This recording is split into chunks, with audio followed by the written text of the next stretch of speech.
So like someone in my local community, someone I socialize with, I was talking to him about getting one of these certifications. He's like, yeah, I'm just kind of like taking some time and then I'm going to get this certification. And I'm like, he's like, I got a job lined up through my cousin and this and that. And this is always the story that I hear is like through family members or through other work associations or something, people get their jobs and their opportunities because of relationships.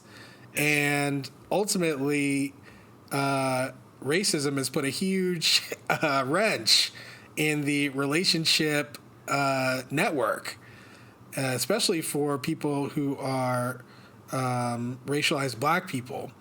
So, how do you deal with that, right? Because ultimately, that's something you're going to have to deal with if you are trying to make more money and become rise to greater heights.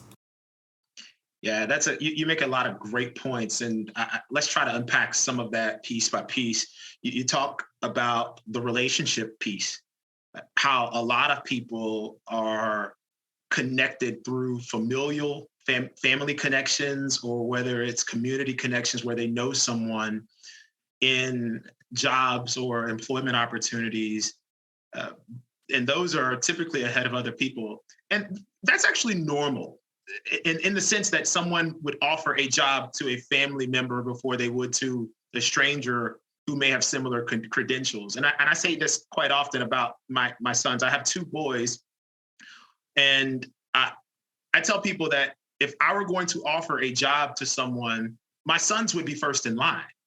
And that's just a natural aspect. Now, they may even have a slightly less credential or resume than the next person in line, but because they're my boys, I'm going to offer them that position first. And so this is not an unnatural element of society.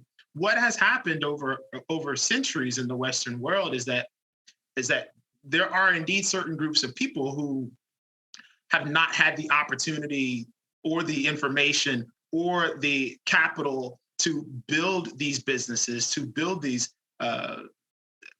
enterprises, to be able to offer these jobs to their sons, to their cousins, to their close constituents.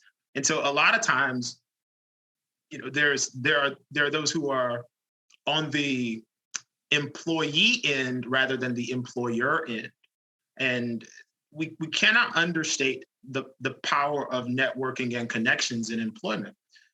So can we dismantle that natural aspect of wanting to employ or surround ourselves with people who are either family or closely tied in our community?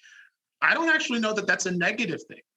I don't actually know that it's an unhealthy thing to promote that. What I do think we could do, societally speaking, is further promote that, but promote that in the people who are underemployed or unemployed to begin the building process. Now, the challenge, Will, is that this is not instantaneous, and it doesn't take place overnight.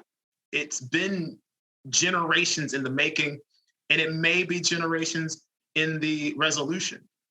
And that's one of the challenges, is that we live in a society that looks for instant grits and instant oatmeal and instant solutions. And so if something is proposed that doesn't advocate for a 90-day resolution, oftentimes people reject it and say, well, this won't happen quick enough. Yeah, you're reminding me of many of the conversations I've already had where people are frustrated. They're like, oh, like I'm working so hard at this, but it's not working. In my roundtable racism discussion group, I talk to people who are frustrated, with their efforts. They feel like, they're like, is it even making a difference? But ultimately, you're exactly right. This is a generations-long problem. It's not going to be solved instantly. I literally told someone that today. So it's like hearing my own words coming back at me just then. That was pretty cool, sir. Thanks for watching. For access to the full-length conversation and all of the 2-hour-long unedited conversations that I've had on race, click the support link in the description below. Thanks for your support, and see you next time.